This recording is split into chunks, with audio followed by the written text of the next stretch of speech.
ଏଠି ଦଣ୍ଡନାଟ ହେଉଥିଲା ମାନସିକ ଦଣ୍ଡନାଟ ଇଏ ଆଉ ଏଇ 30 ବର୍ଷର ତାଙ୍କର ମାନସିକ ଥିଲା ବେଲଗାଁ ପୁଞ୍ଜା ତାଙ୍କେ ବହୁତ କଷ୍ଟରେ କରିଛନ୍ତି ହେଲା 30 ବର୍ଷର ମାନସିକ ହଠାତ୍ ଆମର ସବୁ ପ୍ରସାଦ ସେବନ ହେଲା ଯୋଡ଼େ ପ୍ରସାଦ ସେବନରେ ମାଡ଼ଗୋଳ ହେଇଛନ୍ତି ତାଙ୍କ ଗାଁ ଲୋକ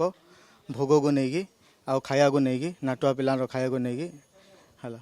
ତାପରେ ଆମର ସବୁ ସେଇଠି ବୁଝାମଣା ଠିକ୍ ଥିଲା ବୁଝାମଣା ହେଲା ଏଠି ମା ଆସିଲେ କାଳି ପ୍ରସନ୍ନ ହେଲେ ନାଚିଲେ ତା ବୋଧେ ଷ୍ଟେଜରେ ବି ଚଢ଼ିଆ ବିଡ଼ନ ସବୁ ନାଚିଲେ ଗୋଟେ ହିଁ ଗୀତ ହେଇଛି ଭଜନ ଗୀତ ସେତିକି ଭିତରେ ଆମର ସବୁ ସାହିର ବାସିନ୍ଦା ମାନେ ସବୁ ସେକେଣ୍ଡ ଷ୍ଟେଜରେ ଥିଲେ କେହି ଦେଖିନାହାନ୍ତି ଯାହା ପଛରେ ଆମେ ଦେଖିଲୁ କ'ଣ ଗହଳି ହେଇଛନ୍ତି ରୁଣ୍ଡ ହେଇଛନ୍ତି ପଛକାନି ଆମେ ବୁଲି ଦେଖିଲା ବେଳେ ତାଙ୍କ ନାଟୁଆ ପିଲା ନାଟୁଆ ଗାଁର ହିଁ ଲୋକ ତାଙ୍କ ଗାଁ ଲୋକ ଭିତରେ ସବୁ ହେଇଛି ପିଟାପିଟି ନେଇ ତାଙ୍କର କ'ଣ ହେଇଥିଲା ତ ସେଠି ଆମେ ଜାଣିନୁ ଆଇଲାରୁ ତାଙ୍କେ ବାଡ଼ା ପିଟା ଜୋରଜାର ହେଇଛନ୍ତି ତାଙ୍କେ କହୁଛନ୍ତି ମୋ ବାପାକୁ ସିଏ ମାରିଲା ବୋଲି ମୁଁ ମାରିଲି ସେଇଟା ତ ଆମେ ଜାଣିନୁ ତାପରେ ସିଏ ଆମେ ଆସିଲା ବେଳେ ତାଙ୍କେ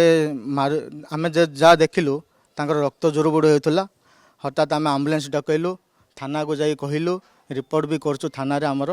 ସବୁ ଜିନିଷ ଆମ ସାହିରେ ଏଇ ଟାଇପ୍ର ହେଇଛି ନାଚ ସବୁ ବନ୍ଦ ହେଇଯାଇଛନ୍ତି ଆଉ ସାଙ୍ଗେ ସାଙ୍ଗେ ସାର୍ ବି ଆଇଛନ୍ତି ଆମ୍ବୁଲାନ୍ସ ବି ଆସିଲା କିଛି ସମୟ ପରେ ଫୋନ୍ ଆସିଲା ମେଡ଼ିକାଲରୁ ସିଏ ଆଉ ନାହାନ୍ତି ବୋଲି ଆମକୁ ବହୁତ କଷ୍ଟଦାୟକ ଲାଗିଲା ଏଇଆ ତ ଆମ ପାଇଁ ଏଇଟା ପୁରା ନୁହଁ ଏହି ଆମେ ଏତେ ବର୍ଷ ଆମ ସାହିରେ ଦଣ୍ଡ ନାଚ ହେଇଛି କି ଯୁଡ଼ା ବି ହେଇଛି ଆମ ସାହିରେ ଏମିତି କେବେ ହେଇନଥିଲା ଏଇଟା ପ୍ରଥମ ଯେଉଁ ଘଟଣା ଘଟିଛି